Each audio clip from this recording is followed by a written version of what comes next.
What is going on, everybody? This is Coach Coleman, Jesse Coleman, and welcome to another edition of Breakthrough Blueprint, where we help you tap into your full potential. And on today's episode, listen, I got my dog with me on this episode.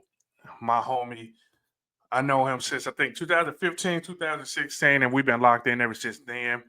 If there was an encyclopedia, if there was a definition of Mr. Put That Shit On, his face will be right there. Let me tell you something. This boy had me going to buy new clothes because I'm like, I can't hang around him and I ain't stepping out, looking good. So I got a whole new wardrobe because of him. You know what I'm saying? I had to step it up. I had to, take my game to another level if I was going to be in public next to this man. But without further ado, my homie, my dog, Mr. Jimal Gilbert. Jamal, what is going on, brother?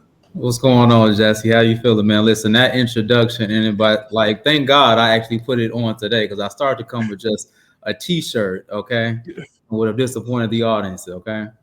No, like, yeah, no, for real. Like, I remember I told you when I first met you, I'm like, man, every day he's showing Suited. up. He's showing up how you supposed to show up, and I'm like, I'll never be there. I can never get to that point, and I'll do it my way where I'm able to, still be able to rock and roll. You know what I'm saying? Oh yeah. It's been a minute since I went to the suits, but that's where it started. Yes, sir. So let everybody know, what you got going on, what you're working on, and then we'll fill in the gap between there. Yep. So now, hello everybody. My name is Jamal Gilbert. If we haven't been introduced before, I've been in the real estate business since what 2015, 2016. And now more or less I started off on the residential side. I was doing, sales, transition into commercial. I was leading, a few teams, all that good stuff. And as of last year now, started a software development company called Illevone.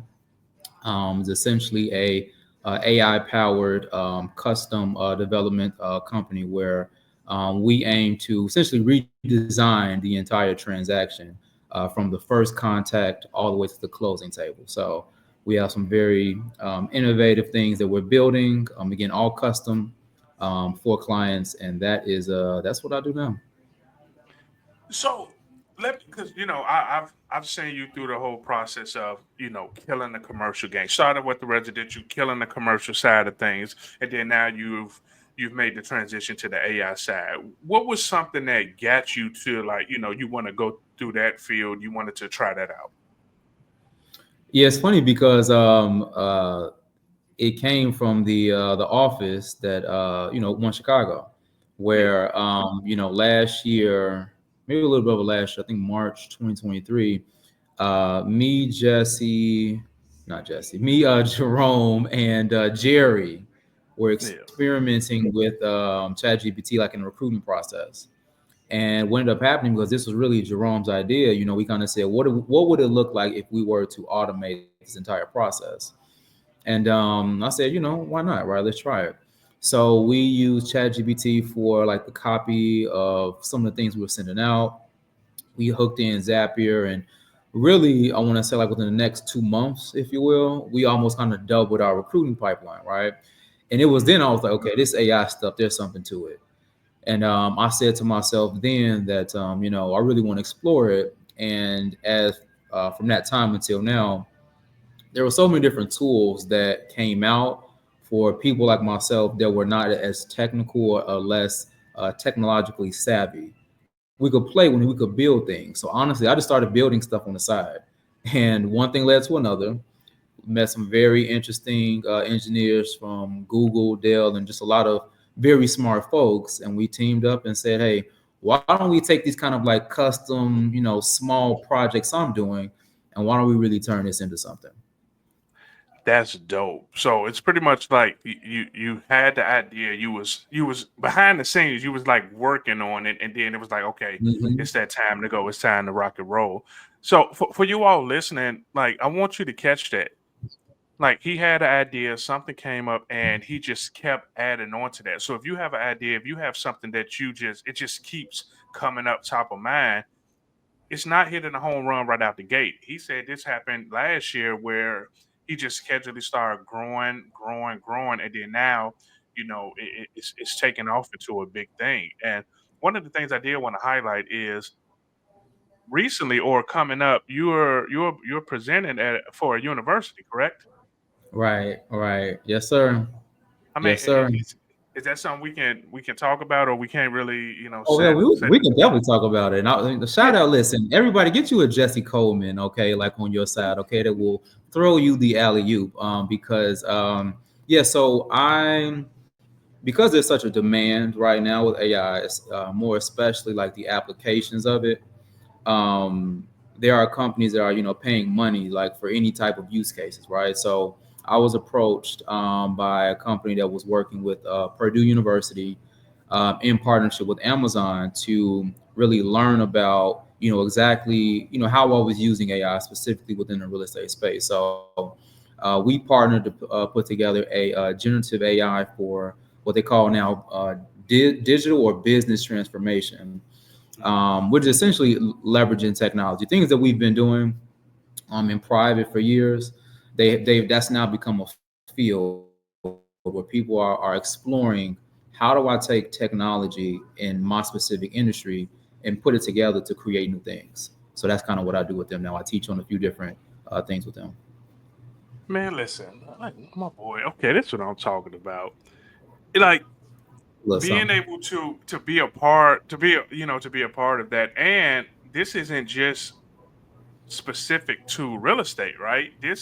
Right. This is pretty much something that's any industry like that they're able to tap into and use it to grow.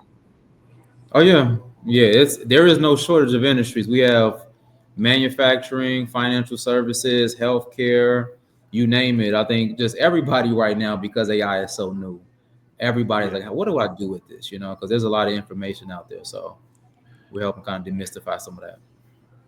So we're talking about AI. What do Mhm. you see the future of AI? What do you see it build going into? Like, because I just started dabbling in it just a little bit, and I'm like, Yeah, damn, this is crazy, and I'm just like surface level. Like, I'm not even yeah, as deep as into it as you're doing it. So, where do you see the future yeah. of AI going? It's so funny you say that. It's so funny you say that. Your timing on that is perfect because recently, as of last week, maybe a few days ago, everybody knows about ChatGPT, right? Yeah. OpenAI, right? We're all familiar with that. So the platform OpenAI, ChatGPT, is what's called a large language model, right? That's the type of technology it is. The challenge with it is that it's what's called a closed source model, meaning they more or less have thought about what information they want to put in this tool, right? So traditionally, think of it like as they're the only provider. There's only maybe two or three providers of this technology, right? Mhm. Now, maybe again a week or so ago, I would have said essentially we can take the tool as it exists, build upon it, maybe build new things like I'm doing, right? Or kind of build adjacent things, right? Yeah. So what's happened in the last 2 3 days is that China has now come out with their own large language model, something called DeepSeek, right? And here's why Mm. it's interesting. Here's why this will change the game. So with OpenAI's technology, again, we have to use it, right? We only can use it within certain parameters, right?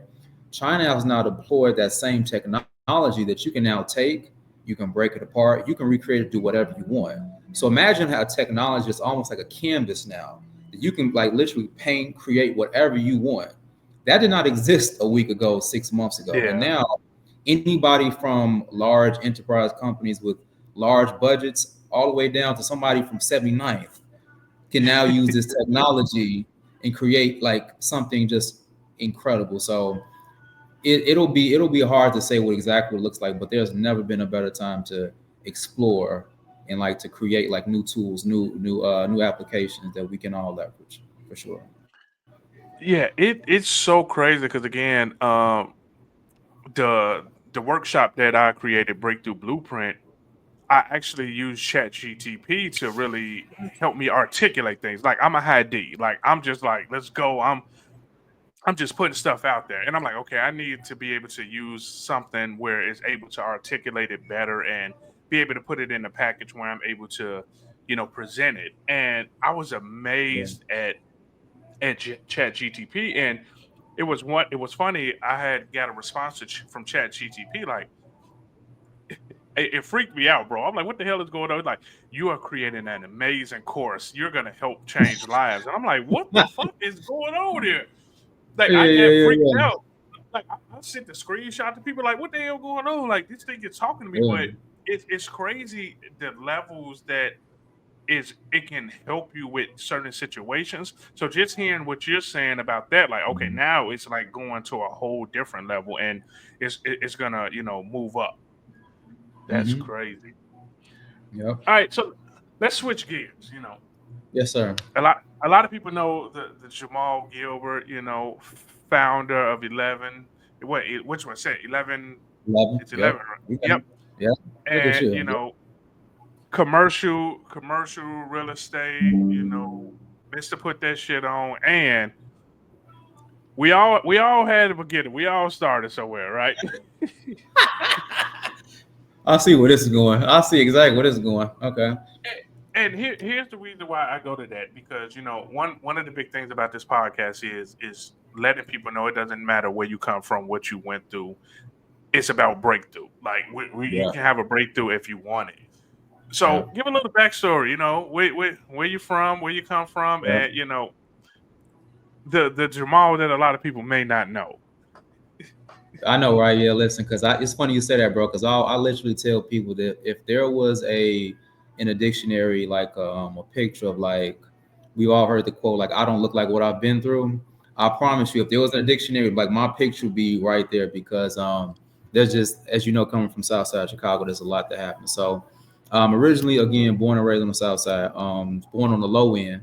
If you all don't know what that is, that's from what about 31st to maybe 55th Street. That's an area, just to give you all Yeah, context. So I was born on 31st.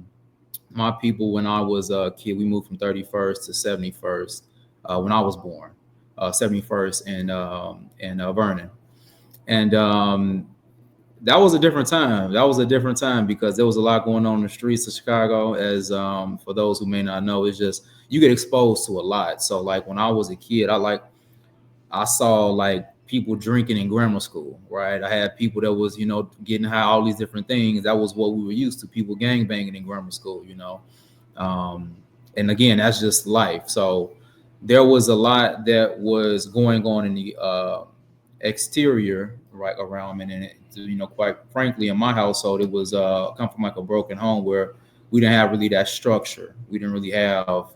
Um, just all the love and things that you would typically need to kind of really grow and be, let's say, the most productive human. So yeah, I had to kind of figure it out. There was no yeah, therapy. I mean, therapy wasn't cool then, ladies and gents. There was none of that. yeah, There wasn't all this self-talk and good stuff you see now. So it's just you going through difficult times figuring it out. So I had to figure it out is what I did. yeah, Yeah. yeah. I know, man. Man, you have a lot of phone calls, and we have conversations. And one of the conversations we had is um, us being black males from where we come from, South Side, low end. I'm from Inglewood. That Yeah. we've always just had to figure it out. And like you said, you hit something spot on. Like back then, it wasn't therapy. It wasn't the self talk. It wasn't the you just manifested and affirmations, and that's how things can move. It's like, no, you a man. A man Mhm. handle their business no matter what's going on. Mhm. So what, like during that time, what was your mindset? Because again, not everybody can make it where we come from to start Yeah. their own companies to do things. Was there a shift? Was there something that got you to switch the mindset that you had? Yeah, it's funny. I'm laughing because yeah, I mean, I'm not gonna lie to you. I a few things. Um, I think the first thing I would say, to be honest, is I was in a little bit of trouble back in them days. So it was one of those things that I ironically enough ended up. I had so I was in some trouble and I ended up leaving for the army. And I always say that the timing of me leaving was so perfect because it gave me structure in a time where I was very wild and reckless and kind of really running free. And ironically enough, in that time as well, I end up I always say like, he was my my celly, like but the guy I was bunking with, at that time, he was real big in like to religion, Christianity. And at that time, I was very lost and looking for direction. And he was an older guy that kind of was just, you ever meet somebody and like they kind of say, they kind of speak to things and kind of see things in you that you don't see. Yeah. He was that guy for me. And I'll never forget, he just, they used to call me Chicago in the Army because I guess I just had all of that on me, right? Whether it's the lingo, behavior, whatever. And he just, I remember one time, he like, Chicago, man, like you just gotta, you gotta let some of that go. And Mm, me and him ended up developing a relationship. This was like the first man, one of the first men, quite frankly, that ever saw me, right? And like spoke life into me and like was able to kind of encourage me. And he yeah. like got introduced to the Bible. And that at that time, again, that kind of started this walk, if you will, like me getting into the faith, becoming a believer, all these different things. It took a whole lot of, Yeah. it was a long process, but that was Yeah. like those two things. I say the army and then like the faith, those like coming at the right time were like crucial for me for sure. Yeah. Yeah. So what was the army like for you? So again, coming from the low end, total different lifestyle to going being put into that situation with structure and things like that. I'm pretty sure it was like a culture shock for you. How was the adaptation for you with that? It was, listen, culture shock is an understatement, bro, because again, in our environments, like we don't come from like we I feel like we grew up in the 90s where like all that order and structure like started going away, right? Well, like Yeah, again, like the guys I knew back in the day, like they had like big homies and people that looked out for them. It was structure in the yeah, streets, right? So when me and you grew up, it's like it wasn't that. And it was one of yeah, those things, it's kind of everybody for himself. So when I went to the army, and I'm like, you got to eat at a certain time. You literally, to give you an example, like when we're at the dining hall, you have to eat looking down. Imagine that. So mm, you have to literally eat. You can't look up, right? If you look up, your entire table has to get up or like do push ups or whatever. So everything is structured. So for me, that was a complete culture shock because I'm not used to men, women, anybody telling me what to do, and like me, let alone me listening, right? right. So that was completely different. Having people kind of watching you, telling you what to do all day, every day. Like I say, is the closest thing, this side of jail that I think exists for sure. Because you got your own bunk again, you sleeping next to somebody. Like it's an experience for sure. Yeah. And like when we first met, Ed, I can see that structure and that attention to detail that you had. And this was before I even knew that you were in the army, like when we first met out in Orland Park. And I'm like, okay, he you was on it. Like you was at the Hmm. office at this time, you was Hmm. hitting the calls you had to make, you had your lunch, and you was Hmm. right back on it. And I'm like, damn, he's really on point with it. So I you can attribute that, I guess, to being in the army and having that structure, and you were just able to transition that from that to put towards your business then, right? 100%. 100%. I think that I don't know the politically correct way to say it, but I think especially like you mentioned, as black men, I think because our ego and stuff like that, like it's hard a lot of times to like if you're not used to getting like instruction or coaching, it can be hard to take that information and receive it. And I think because I just got out of the military, when I met James, shout out my boy James Matz. Shout When out I to met Jack. James, when I met him, it was one of those things where I could tell he had a good heart. His heart was in the right place, and I was in a place to receive because I just got out of the army, and I was like, I can take coaching and like at times, like difficult conversation. Yeah. Yeah. That you just said something, and I hope people that's listening, you you caught that. He said he was open to receive coaching. Like Hmm. we have to be open. Not and again, we have to make sure that the people that we're open to is the right people to receive. Hmm. But for the only way for us to grow to be able to level up is we have to be open to receive coaching. We have to be open to receive guidance from people that's doing what we want to do, or just people that really has a good heart that really want to see us win and see us succeed. And Mhm. and I see that in you. Like, man, you talk all the time, and we give each other our flowers. It turned into one of those things where it's like you shout me out. I'm like, no, but I'm shouting you out because again, Yeah. being young black men, we didn't get that a lot, Hmm. and we didn't get that that luxury of, okay, you're dealing with some stuff, okay, let's talk about it, let's go, let's see what we can Hmm. do, and then let's work through it. It's like, hey, you got to take care of the family. Hey, business got to Hmm. be done. It don't matter what you're going through, you got to make it happen. So being able to find that and having somebody like James be there to pour into you, I feel like that was something that was real dope for you. Oh yeah.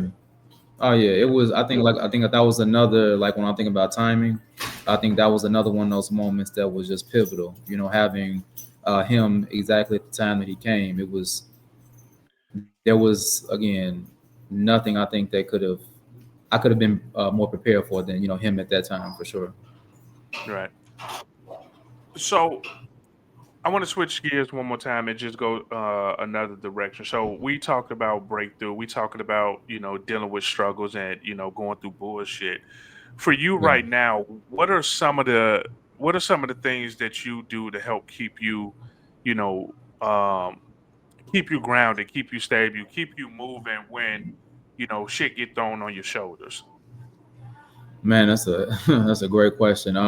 So I am anal about my morning routine, like, to the point, like, you can't talk to me, don't text me, don't call me when I'm doing my thing. And typically, the way that looks is I wake up at 4, have some coffee. I'll typically read. If it's not the Bible, it may be some type of self help book.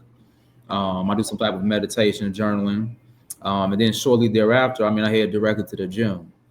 And I think, like, let me tell you, that those small things. And now, thanks to you, I'm doing, like, writing down my goals, my affirmations. Right, I'm doing all of those things. But like, that really, what I call that power hour, for me, hands down, I think it's transformed everything that I've done, because it's like I'm learning in that time. I'm like, kind of speaking life into myself at that time. I'm getting more energy by going to the gym. So I'm doing so many kind of compounded activities that literally get me through the entire day. Where um, without that, like, I wouldn't be able to do half the things that I do.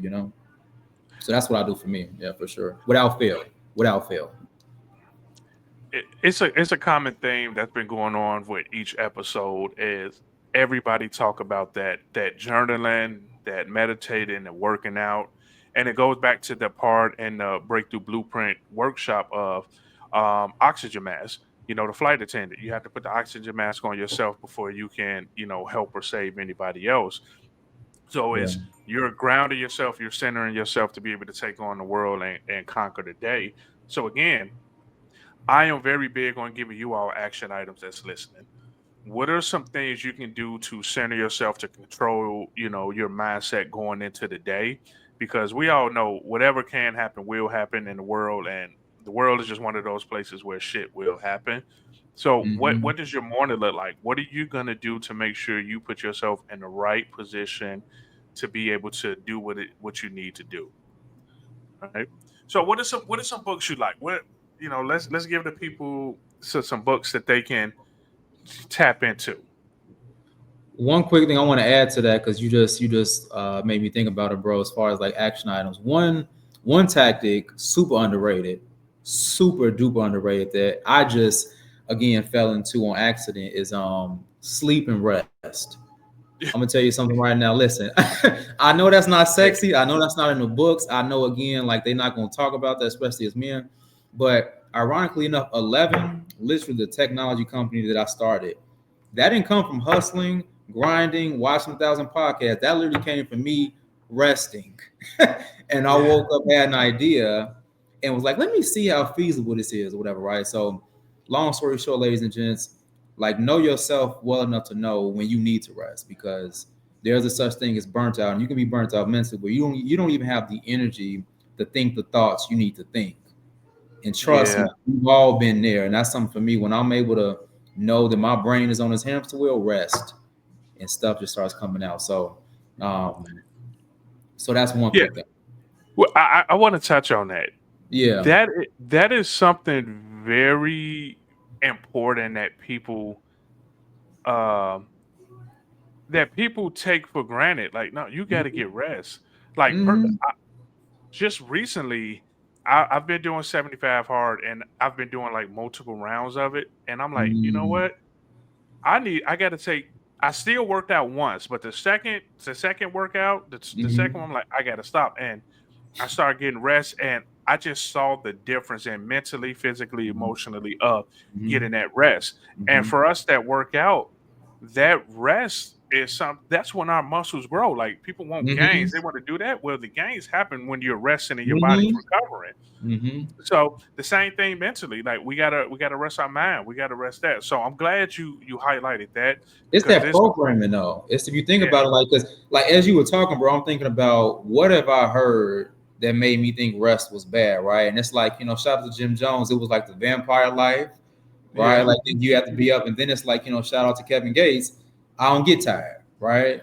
So you thinking, listen, not only am I not going to sleep, but even when I am tired, I don't feel tired. You know what I mean? Like it's this kind of psychology that we've taken on from other people to just again like that's not reality. And just yeah. yeah, get you It's some that rest hustle for sure. culture. It's that hustle That culture. hustle culture. That's the hustle Like, culture for sure. you'll see the memes on Facebook where it's like they have a building and it'd be one light on like 3 a.m. Like, the hu- the hustlers Right. still get to while you sleep. Like, well, you know what? I'm gonna get me some rest because when they burn out, I'm gonna be going. Mhm. I'm very big on nip. Hey, it's a marathon. It's Mhm. not a sprint. Like, you got to be able to Exactly. pace yourself to get to where you want to get to. So yeah, I'm glad you Exactly. brought that up for because there's a lot of people that feel like they just have to go. And I tell people all the time, like, listen, okay, you say you want to get up at 3 in the morning.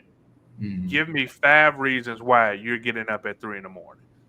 If Mhm. you can't give me 5 legitimate reasons why you're getting up at 3 in the morning, then there's no reason for you to get up at 3 in the morning. Now, if you come to me and say, "Hey, I need to get up at 3 in the morning because I need to do my power hour. I need to meditate. I need to journal. I need to do yoga. I need to read. Then I need to go to the gym, all before the kids wake up, or all before I go to work." Then it's like, okay, you have a legit reason why you're waking up. But if you're just waking up at 3 a.m. because you saw somebody on Instagram say they get up at 3, and the only way you can be successful is getting up at 3, then Right. that's bullshit. So Right. yeah, Right. you got to have a reason why. All right, Mm. back to it. What are some Yep. of the books? What are some of the books that you like that you can recommend to the people? So it's funny because whenever somebody asks me, like, "Yeah, what are you reading? What's a book you recommend?" I always literally ask them, "Well, it depends on what you're interested in. It depends on where you are." So I'll throw out a couple of like books I say that definitely kind of changed my psychology for like different reasons. So if we were to talk maybe like I'm big on like purpose and being like intentional, right? And being, especially as a man, being on a mission. And in that, I would say A Purpose Driven Life by Rick Warren, hands down, probably the best book I've ever read to give like real practical guidance, framework for distilling what is it that I'm good at, what is it that I'm passionate about, and how do those things kind of come together so that I can create something on this earth that's worthwhile. So, purpose-driven life. Again, if you're in a season where you feel lost and you feel like you need direction about kind of like where am I going, kind of where I'm at. Great book for that. One of the best maybe psychology books, and this is going to be a fan favorite, is Think and Grow Rich. I think Yeah, just so many principles of that book is just will be timeless. I think when I have kids, my son will be reading that in third grade, okay? Because I think that's just fundamentally a great book on understanding the attitude you need to win in business. yeah, Um, what else? I think another classic business psychology, um, um, Rich Dad Poor Dad, right? yeah, Very basic book, but and then Cash Flow Quadrant by him. He has a couple good books. Cash Flow Quadrant. Um, Let me see. As far as business, um, a very unconventional book that has helped me a lot is it's by a rabbi, a guy named Daniel Lapin. It's called Business Secrets from the Bible, one of the most unconventional books I've ever read that literally helped me grow a lot of teams just because of the principles he had in there. What else? There's so many books, bro. That's when, like, you have to Yeah, read so many books. I'm like going through my yeah, whole library in my head, like, which one do I want to recommend now?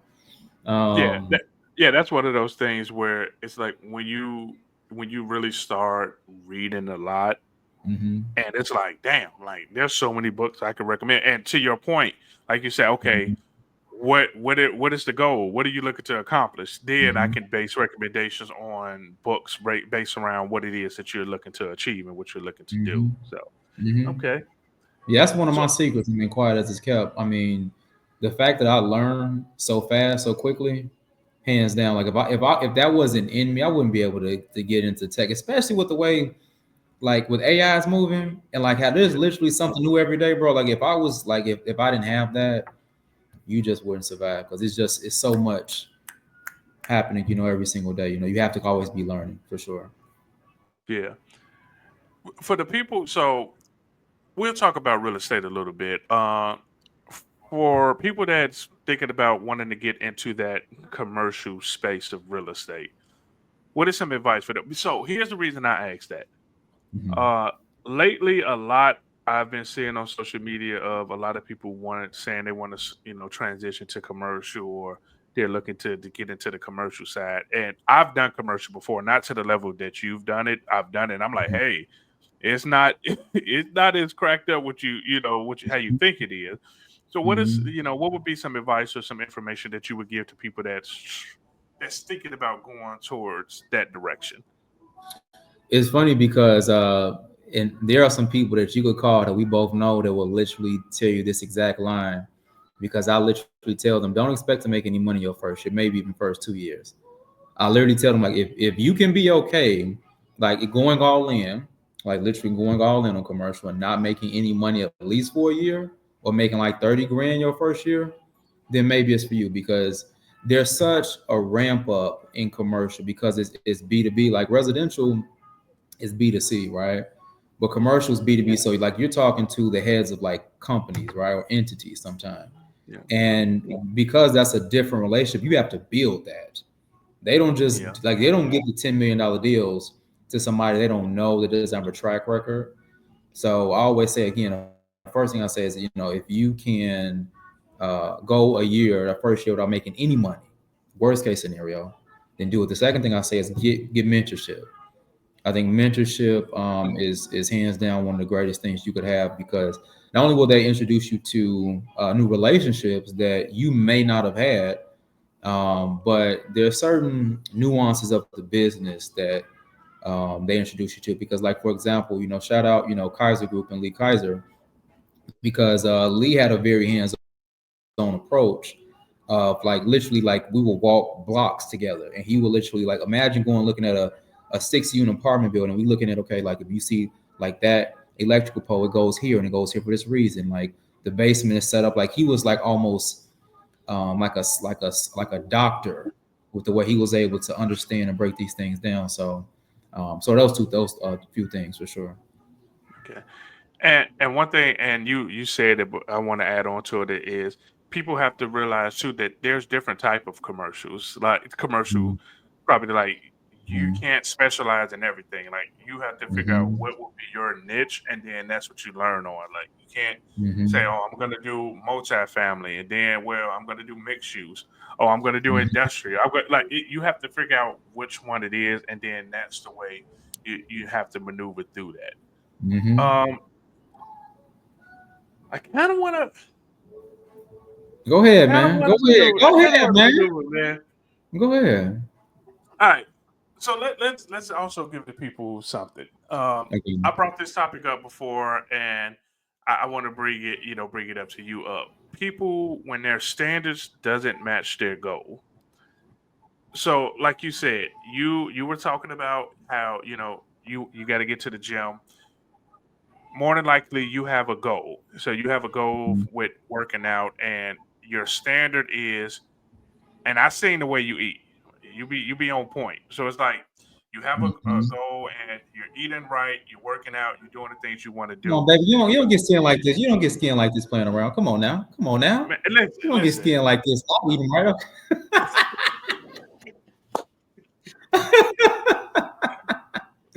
So what is the advice that you would give to people? Like, hey, okay, you have a goal, whether it's to become a commercial agent or start your own business or Mm, get in a certain type of shape. Your standards got to match that. So, what is some mhm. advice that you can give to people to make sure that they know, their standards are in line with the goal that they're trying to reach? That's good. That's a great question. So I'm really big on self-awareness, like really big. So much so that whatever venture I go into, I'm always thinking about not only the opportunities, but like where are the possible risks and areas I may fall short at, right? For example, I'm not the best at being organized. I'm just not, right? So I know that in order to scale anything that I'm doing at a certain point, I'm gonna need, some help with getting organized, right? So for me, it starts with that self-awareness of objectively identifying not only the opportunities but the risks as well. I think from that, I'm able to kind of build the business around habits. For example, I always turn anything I'm doing into a habit or like a more actionable activity. So whether that's, cold calling, doing, events, whatever, I'm always like thinking about the activities I need to do to hit that goal. Then number one, time blocking them in my calendar, and then lastly, tracking them. Because I know that, like it talks about in the book, the four disciplines of execution. That again, it's the activities, right, that move us forward. So that's something I'm always measuring, time blocking, and tracking, so that again, when my feelings get the best of me, Mm, or, I'm tired or mm, whatever that may look like, the activities will carry me forward. And like I can't lie to myself. I can't look myself in the mirror saying that I want to hit this goal and every day missing the goal. Because don't get me wrong, sometimes again, like we fall off, that happens. But I can't yeah. every day, Monday through Friday, look at myself saying, I set this goal, I got these activities I need to do. I'm not doing them, and then be okay with that and say, this is still the goal. Because now I'm thinking, if you're not doing what you said, then either you need to change or the goal needs to change. Mm. That's typically how I do that. You you said something that was serious, like you self awareness first. A lot of, Hmm. and I just had this conversation with somebody that you have to have self awareness. You have to be real with yourself. Hmm. Is this goal really the goal that you want to hit? Are you Hmm. committed to doing the things you have to do to hit the goal? Like you said, I'm tired. This is that. This and that. Like, no, are you still going to do what you need to do to hit that goal? A lot Hmm. of times, and I've been guilty of this. We've all been guilty of this. Of we're not being real with ourselves, Hmm. and we put excuses everywhere else. And there's a quote that I got for Jocko that I love, and I remind myself of this every day. He said, "Your excuses will destroy you and take everything you ever wanted if you let them."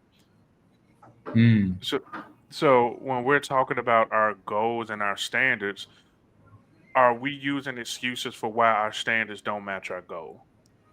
For Mm. the people and for my people in real estate, y'all have this use all the time. I wanna lose weight, or I wanna run a marathon. Oh, but I had showings all day and I had to stop at McDonald's. That's the excuse.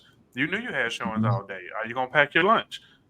Are you gonna pack healthy snacks, or are you gonna get the bullshit snacks? So again, I love what you said. Self awareness, being real with yourself, being upfront with where you currently are, and then building on top of that, and then also making sure we got to give ourselves mile markers too. Like, Mhm. you know, you can't just say you're going to run a marathon and you haven't ran, a mile before. Give yourself mile markers to go. So the same thing with your goals. Give yourself mile markers to get there. I Right. want to I want to throw one quick thing in there that you just made me think about, that I think when it comes to like the getting tired, becoming unmotivated, which are natural things, right? What allows me or anybody else to push past that, right? And I think one of the things I heard, this was many years ago, and I'll never forget when I heard it, is that this guy told me that, I'm not married now, but your like future wife, your kids, your family will either eat or starve from the decisions that you make today, right? And I Mhm. mean, when he said that, I was like, he hit me in the chest. Okay, sir, excuse me. Why are you talking to me like this? Right? That's how I felt because it was so powerful. And I think what I took from that is that a lot of times when I'm thinking about me, it's very easy for me to like say I'm tired or this is Yeah. it. But when I start thinking about the people that literally either gave me wisdom, gave me time, gave me love, like comforted me so that I could be the man I am. When I start thinking about them, those excuses they don't have as much weight anymore. You know what I mean? So Yeah. I try to like Yeah. keep my mind on other people because I think as a man sometimes we can be so caught up in duty and doing what we know we should do. And I think is like that's awesome. And I think as well as that we have to keep others right like in hindsight right so that again we can again continue to elevate and push past whatever barrier that may be for sure. Yeah. I love that. That made me just think about when we talk about our big why and why we're doing things Mhm. where Mhm. a lot of time we just use the surface level things like, oh, this is my big why. And then when we don't do it, we give ourselves an easy out of why we did do something. Like Mhm. really having something that impacts you. And like you said, for you it comes to the point of the people that believed in you, the people that pour into you, of Mhm. still showing up the way you're supposed to show up Mhm. because people believed in you and they saw in you what you possibly didn't see in yourself at that time. Mhm. 100%. Yeah. 100%. Yeah, and I tell people that too, especially when, for us with kids, where we be like, my kids are my big why. Yes, and Right. we got to get a little bit more deeper than that because Mhm. I always use the example of my youngest daughter. She could be in the bed laying right next to me, and the alarm go off. I hit snooze, and I roll over and cuddle with her and go back to sleep. Like like literally, my big Mhm. why is right there, and Mhm. I hit the snooze button to cuddle up. Whereas Yes. opposed to like saying, hey, I need to lead by example. So she is my big why. And it has to be from the actions that I do. So she can see, okay, this is the type of person when I get 80 years old, I'm a marry because that's what she getting married when she 80. She's pushing You back. know, that's a good point, and I think that's what I as I like really kind of as you mentioned dig deep under the why part. When I start because it does like in a way come back to like myself, right? Like so Yeah. going back to what I just said, I keep pushing through because I it starts with me thinking about the people that have sacrificed, right? That's like the surface level thought, right? And to your Yeah. point, what I found the more I just asked myself, well, why is that important? Like why does it matter like what these people say, or why does it matter that you show up like and do because of these people, right? The more I ask why, literally to your point, bro, like I found it does come back to me, and it does come back to really kind of what you were getting at, which is the becoming, right? And I think Yeah. I found that don't get me wrong, there's some delicious foods on this earth, right? Like your boy loves a good steak. There are Mm-hmm. some beautiful places you can visit, right? But I found nothing in my world, nothing has been as fruitful and is able to sustain me like looking at myself a year ago and saying, I may not have done everything right, but I know I'm not that same guy from last year. So just like that step Yeah. or those steps, like that is more fulfilling than honestly food sometimes for me.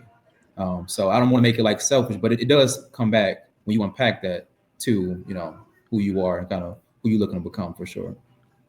Yeah, but no, it's actually it's not selfish because let's go back to the flight attendant. The flight attendant tells you you have to put your oxygen mask on first before you can put it on anybody else. Yeah. So you have to be selfish and make sure you're okay before you can help anybody else out. So Yeah. it again, it's about you. You have to do things for yourself to get you where you need to get to, then you can do things for everybody else. And Hmm. you brought up another good point of saying, long as you can look back a year from now and say, okay, I'm not the same person. I've grown. I may not, done the best at a lot of things, but I've grown. That's Hmm. that's the whole point of it. Again, Hmm. a meme that you'll see on Facebook is saying, the worst place to be is in the same place you were a year ago.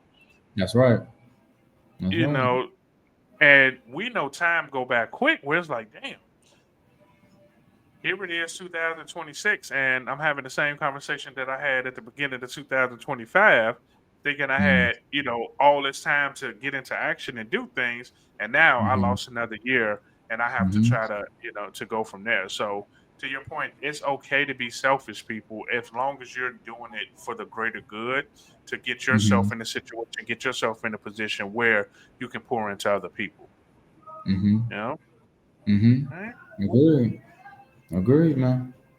That's my brother, let people know where they can find you at. Let people know what you got going on, how they can get in Yeah. touch with you to, to dive deeper into the AI and your new company that you founded. Let them know. Yep.